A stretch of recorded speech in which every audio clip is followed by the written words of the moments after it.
Bonjour à tous, merci de nous retrouver pour ce nouveau numéro de J'ai l'info, le magazine du Grésivaudan. Cyberharcèlement, danger de la route, mal-être à l'école, des sujets difficiles qui font souvent les gros titres de l'actualité. Ces problématiques, le Conseil intercommunal de sécurité et de prévention de la délinquance a décidé de les prendre à bras-le-corps. Bernard Michon, son président, est notre invité cette semaine. Mais avant de le retrouver, on jette un œil sur le sommaire. 20 ans qu'ils l'attendaient, les soldats du feu de Villars-Bonneau ont posé leur grande échelle et leur lance à incendie dans une caserne flambant neuve. Coût de l'opération, 1,4 million d'euros. Leur maître mot, innovation et sur-mesure. À Saint-Vincent-de-Mercuse, les designers d'entreprise imaginent et conçoivent les salles d'escalade de demain. Et comme chaque semaine, retrouvez nos bons plans sortis du week-end dans la rubrique Agenda à la fin de cette émission.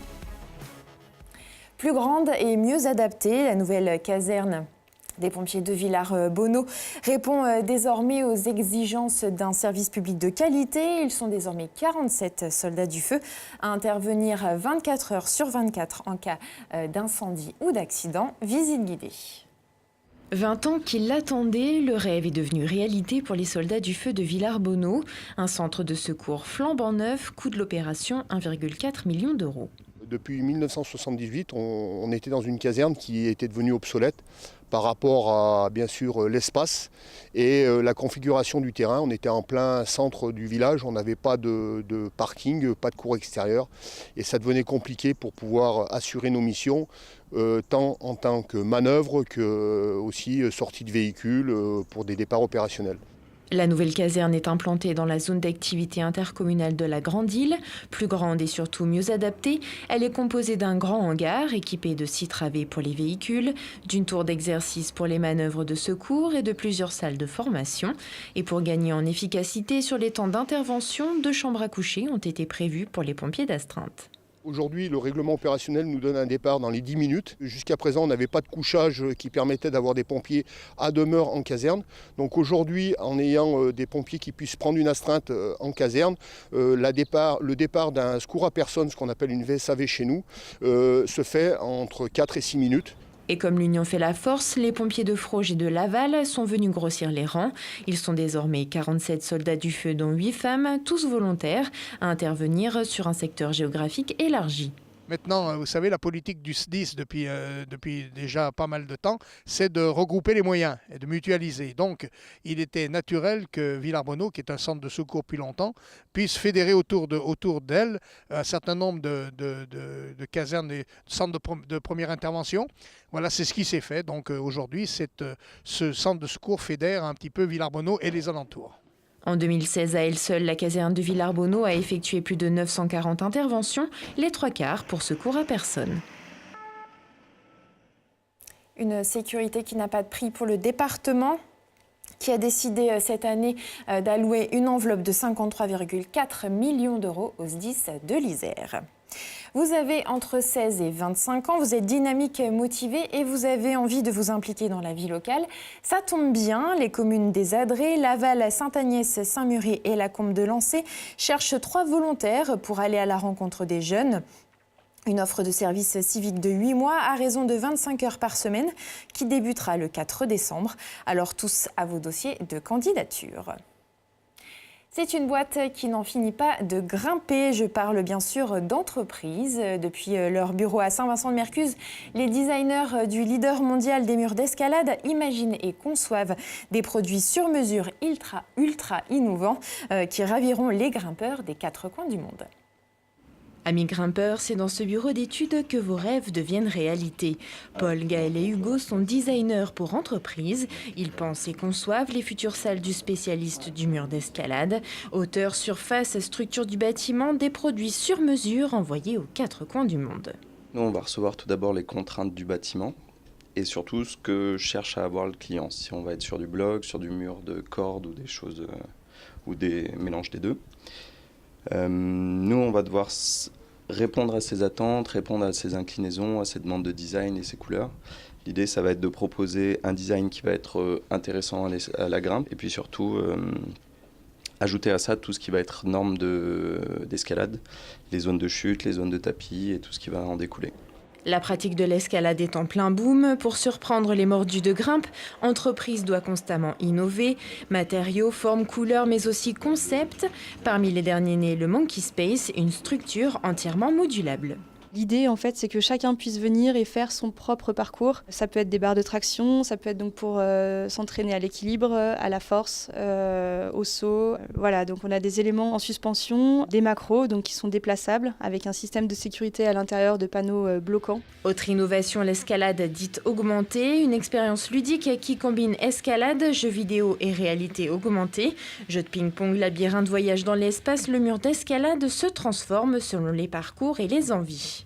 Nous, ce qui va être intéressant, ça va être la qualité des prises, la qualité du support et puis l'interactivité entre le logiciel et le mur qui va se mettre à vibrer, qui va se mettre à résonner quand on va perdre ou des choses comme ça. Et puis c'est là que ça devient vraiment un travail en collaboration donc avec les développeurs du logiciel et entreprise qui va développer le mur et la connectique qui ira avec. Ouais. Grâce à ces concepts innovants, Entreprise est le premier fabricant mondial de murs artificiels. Son chiffre d'affaires atteint aujourd'hui les 45 millions d'euros. Avec l'arrivée de l'escalade aux Jeux Olympiques en 2020, la société prévoit une croissance de 10% dans les prochaines années. Justement, un savoir-faire made in Grésivaudan reconnu par la Fédération internationale d'escalade, puisqu'à l'occasion des Jeux Olympiques de Tokyo en 2020, Entreprise sera le fournisseur officiel des murs. La sécurité, une priorité pour le Grésivaudan. Après la réalisation d'un diagnostic de territoire, la collectivité a mis en place le CISPD, le Conseil intercommunal de sécurité et de prévention de la délinquance. Quels sont les enjeux, ses missions et son champ d'action? On va tout de suite rejoindre mon invité pour en savoir plus.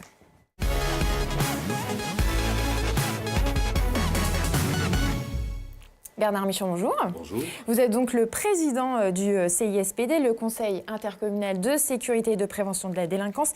Est-ce que, première question, est-ce que vous pourriez nous rappeler en quelques mots ce qu'est le CISPD ?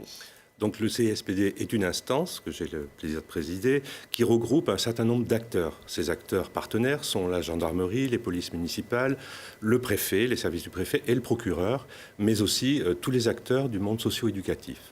Alors, il y a quelques jours, vous avez mis en place une nouvelle stratégie d'action. En quoi ça consiste exactement ? Donc, initialement, nous avions construit une stratégie, sans se le dire, mais qui était plutôt empirique. Et nous avons mis en adéquation cette stratégie, qui fonctionne depuis maintenant plus de 5 ans, avec les problématiques nationales et les orientations nationales relatives à la prévention de la délinquance. Et cette stratégie nous a amené à décliner en adéquation avec ces problématiques un certain nombre d'axes et d'actions. Alors justement, vous avez une nouvelle stratégie, mais les actions sont toujours les mêmes.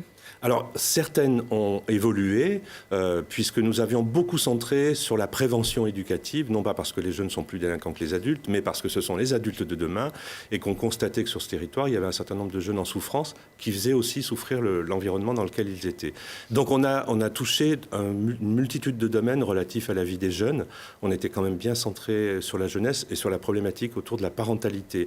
Donc nous avons eu bien sûr les écrans, mais nous avons eu aussi l'utilisation, c'était la même chose de l'informatique et du net, mais les violences, la radicalisation, enfin tout un nombre de sujets, je dirais, de société qui nous ont permis de faire venir des personnalités importantes et d'avoir de l'information et de la formation sur notre territoire. Alors les chiffres de la délinquance ont été rendus publics il y a peu. Ils sont un petit peu moins bons que l'an dernier avec une recrudescence des crimes et des délits ainsi que des atteintes aux biens. Est-ce que le Grésivaudan est une terre de délinquance ou pas vraiment? Ou est-ce que certains territoires sont plus touchés que d'autres? C'est un grand territoire résidentiel et on a une forme de délinquance qui ne baisse pas, effectivement, et qui est un peu en hausse cette année, qui touche les cambriolages et les atteintes aux biens. C'est pour cela qu'un de nos axes en partenariat avec la gendarmerie nous a amené à développer des propositions dans la stratégie. Est-ce que j'en parle maintenant? Oui, allez-y. Donc c'est tout l'axe relatif à la tranquillité publique qui concerne les relations et le partenariat gendarmerie, police municipale, mais ce que j'ai envie de dire même qui va au-delà et qui concerne chacun et chacune de la place qu'il occupe.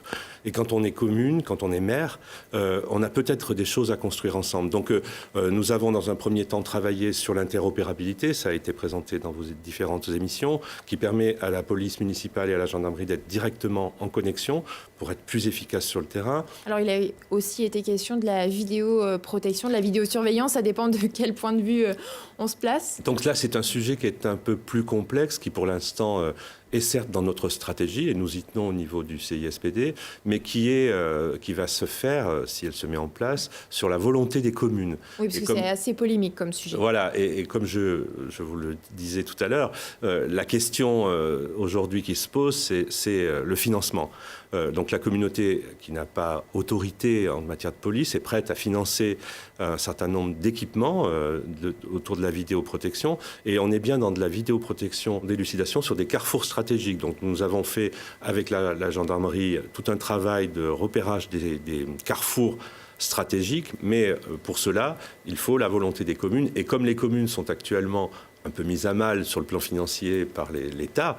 Il y a eu pour l'instant une réaction un peu négative, mais je pense que c'est un sujet qui va revenir en débat parce que cela permet vraiment, pour ceux qui l'ont déjà mis en place, je pense à Saint-Martin-du-Riage, vraiment une bonne élucidation des enquêtes, et ça permet notamment de régler des problèmes qui restaient sans suite jusqu'à présent.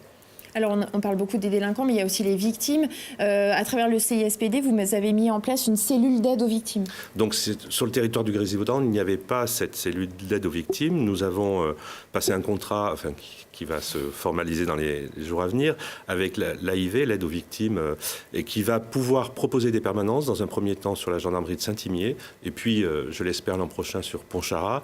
Tout cela pour permettre un accueil des victimes, tant sur le plan psychologique que sur le plan du droit. C'est vraiment un accompagnement qui va être mis en place à travers ces permanences. Merci beaucoup Bernard Michon d'être venu nous expliquer tout ça. Vous allez rester encore quelques minutes avec nous, le temps de l'agenda.